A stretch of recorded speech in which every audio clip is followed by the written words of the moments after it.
Radio Sucesos 101.7 FM presenta su noticiero Sucesos con Milton Pérez y Verónica Larrea. Un periodismo libre para una democracia plena.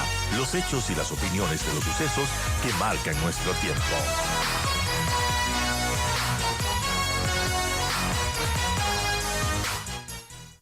Estamos ya con el economista Vicente Albornoz, a quien le doy la más cálida bienvenida. Gracias, Vicente, por estar con nosotros. Y bueno, estaba dando lectura un poco a lo que ha sucedido dentro de la comisión de la Asamblea Nacional, esta Comisión de Desarrollo Económico que ha hecho planteamientos alternativos a la subida que dice el Ejecutivo, plantear del 12 al 15%. Y pues ellos mencionan que se debería más bien incrementar el IVA al 13% de manera permanente y luego que vaya aumentando de forma gradual hasta el 15% entre el 2024 y el 2026.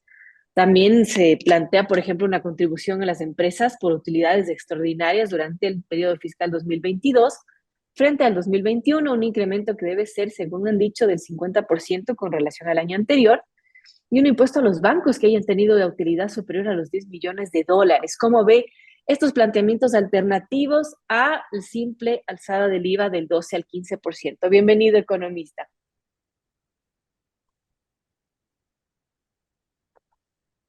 Economista, no sé si me escuchó. No estamos todavía con el economista, lo veo conectado. Sí, ahí tal vez me escucha, Verónica. Ahí me escucha. Ahí le escucho perfectamente. Bienvenido, Vicente. Qué Gracias por gusto estar estar con con usted. nosotros. A ver, las propuestas presentadas en la comisión son un excelente ejemplo de hipocresía parlamentaria.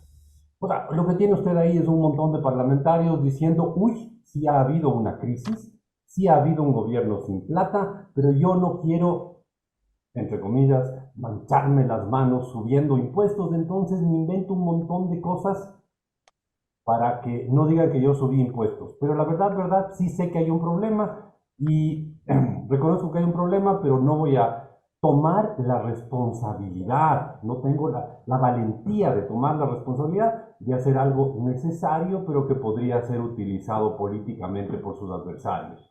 Entonces es un excelente ejemplo, muy buen ejemplo de hipocresía parlamentaria, que sí, que suban por aquí, un poquito por acá, y que le suban a los bancos y que creen estas contribuciones adicionales. Por Dios, ubiquémonos. Hay que hacer, a ver, intentamos el tamaño del problema. Para el año 2024, el gobierno tiene que financiar un hueco de 8.000 millones de dólares. 8.000 millones de dólares. Esos 8.000 millones de dólares son atrasos del año pasado, deudas que hay que pagar este año y sobre todo un enorme déficit fiscal que se espera para este año. Se espera que tengamos muchísimo más gastos que ingresos y por lo tanto la suma de todos esos huecos que hay que pagar da 8.000 millones de dólares. Siendo muy optimistas, el IVA en este año va a recaudar 1.100 millones de dólares, siendo bastante optimista en este año. Entonces le quedan casi 7.000 por cubrir. ¿En qué planeta viven estos parlamentarios que se les ocurre esas peregrinas ideas, por decirlo educadamente, que creen que con pañitos tibios tenemos que entrar en una cirugía de alta complejidad como país? Si no, pues que más bien acepten la responsabilidad de que no saben encontrar soluciones y busquemos alguna otra alternativa. Ahora, Vicente, hablando de pañitos tibios, también lo del incremento del IVA que se plantea del 12 al 15%, suponiendo que se apruebe tal cual está el proyecto planteado del Ejecutivo, también sería un pañito tibio que no resuelve los problemas que tiene el país y que son bastante serios. A ver, hay que, hay que ver cómo se ataca estos 8.000 millones de dólares.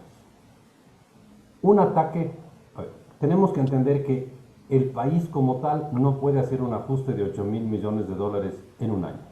¿Qué es lo que sería necesario para que nosotros mismos solucionemos el problema?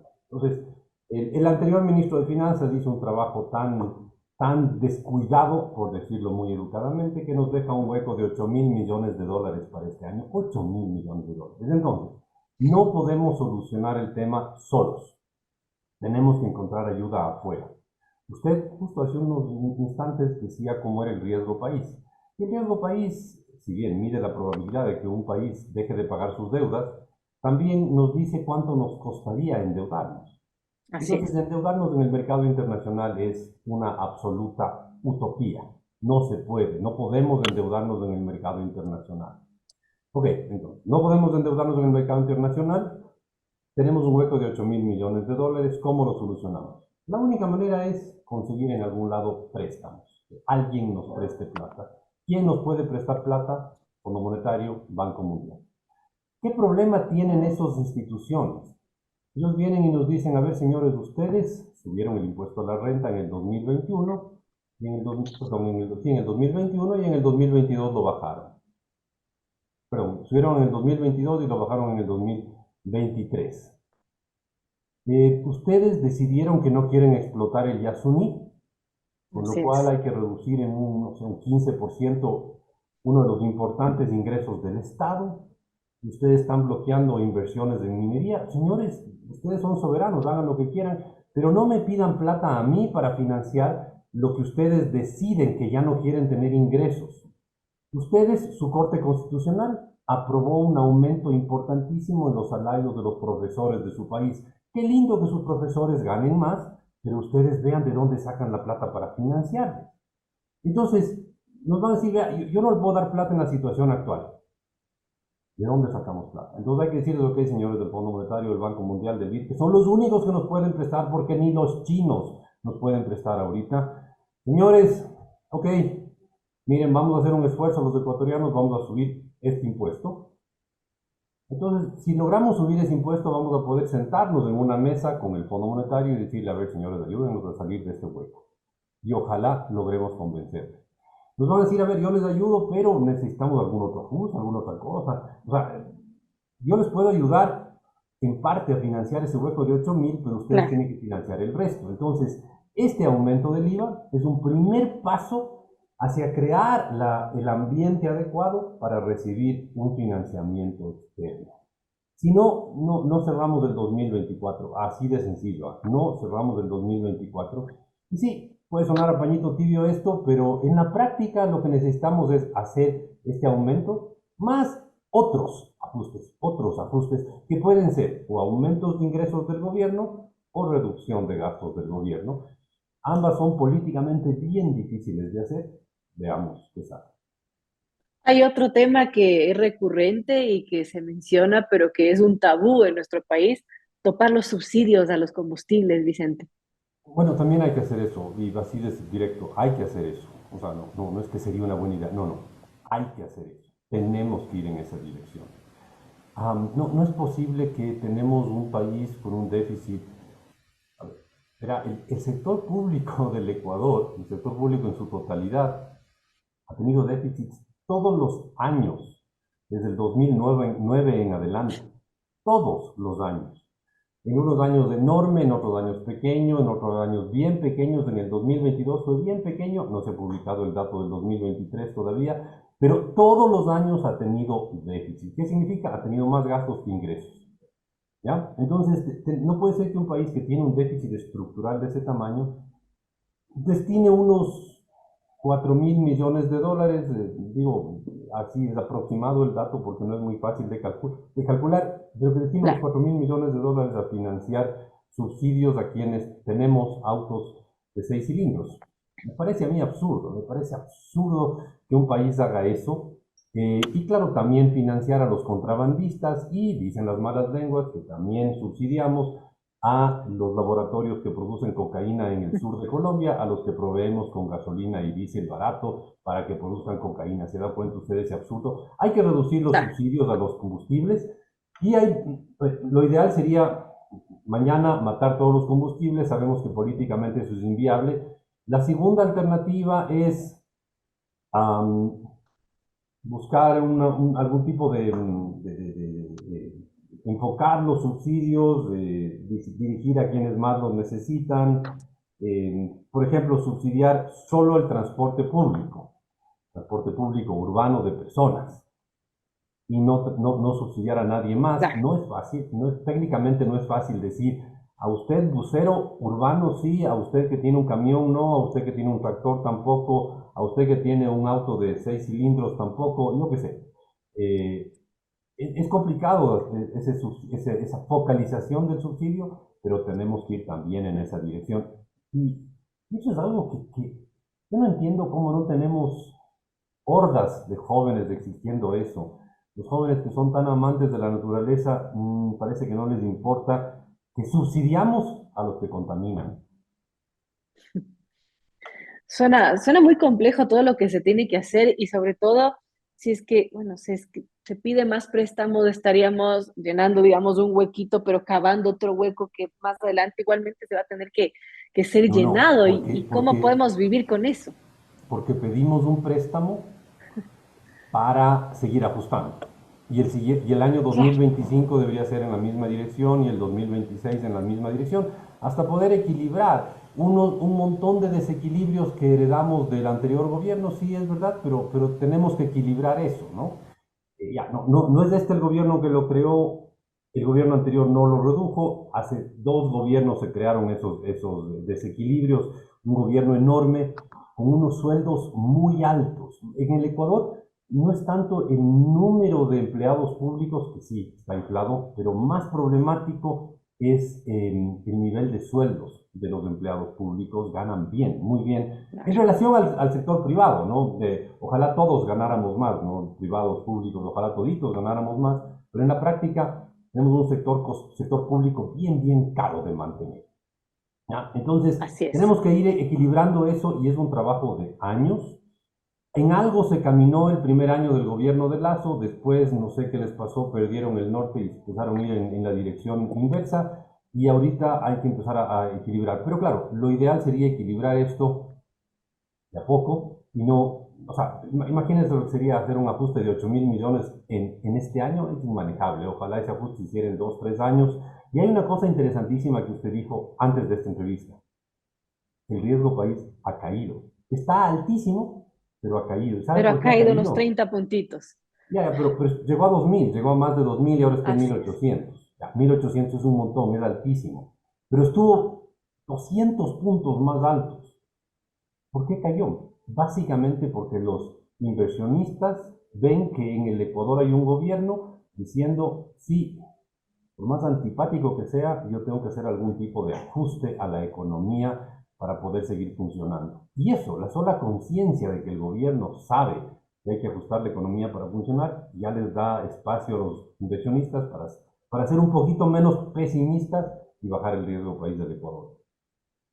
Muy importante, amigos, hablamos de economía, la situación económica del país en las 8:57. Estamos con Vicente Albornoz. Ahora, Vicente, hablando de esta propuesta del gobierno, ¿qué impacto tendría si es que se llega a aprobar tal y como está, ¿no? Planteada, que se aumente el IVA al 15% en una economía que, bueno, no está bollante precisamente y la gente no está consumiendo porque no hay tanta plata como quisiéramos? ¿Qué impacto tendría que se sube el IVA en estas circunstancias? A ver, como todo aumento de impuestos va a ser un poquito contractiva de la economía, no muchísimo, porque ya hemos visto, en el año 2016, se acordará usted, el IVA subió de 12 a 14 y después volvió a caer, si no me equivoco, en el 2017. Sí, en el 2000, después del terremoto de Manabí subió el IVA y no causó mucha inflación. Y la economía ya estaba en recesión, pero no tuvo un impacto adicional a la recesión. Más bien salimos de la recesión justo después de eso. Claro. No es simpático, no es agradable subir impuestos. A eso hay que tenerlo claro. O sea, nadie dijo, qué lindo, sí, súbanos del IVA, qué alegría, vamos a poder pagarle más impuestos al gobierno. No, pues no, habría que ser locos para decir eso. Pero hay que entender que la alternativa, bueno, es antipático el escenario de subir impuestos, pero el otro escenario, el escenario alternativo, el de no subir impuestos, ese es mucho más problemático, porque eso significa no tener un gobierno capaz de pagar ni siquiera una fracción de sus gastos. Entonces yo, en serio, con el dolor del alma, porque a mí no me hace feliz que nos cobren más impuestos, creo que es Bueno, a nadie le necesario hace que... feliz que nos No, ¿a quién pongan no hace impuestos, feliz? ¿no? O sea, qué lindo, sí, pagar impuestos, cuánta alegría. No, pero con el dolor del alma le digo, creo que es necesario que suban el IVA de 12 a 15, es un paso importante, pero necesario, muy necesario, pero evidentemente no es suficiente para solucionar la crisis. Ahora, los gremios productivos apoyan que se dé esto, dicen, bueno, sería lo menos traumático quizás, pero también insisten en que el Estado debería reducir sus gastos, porque claro, cada año nos piden un esfuerzo extra a los ciudadanos y no se ve que ese esfuerzo realmente sirva para algo, sino que siempre ese Estado obeso quiere comer más, más, más, más.